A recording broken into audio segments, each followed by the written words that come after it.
Meet Chloe. She's a bundle of energy with a world of adventures waiting for her.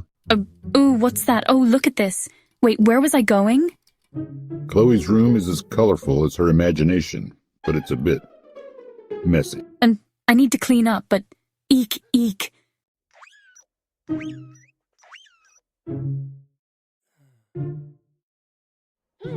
Luckily, Chloe's friends Maya and Liam are here to help.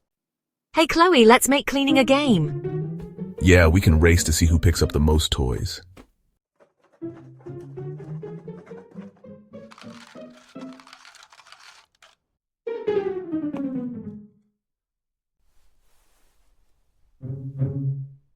With her friends' help, Chloe starts to focus. This is fun. I'm winning. And just like that, Chloe learns that focusing can be an adventure too. What will she discover next on her big day?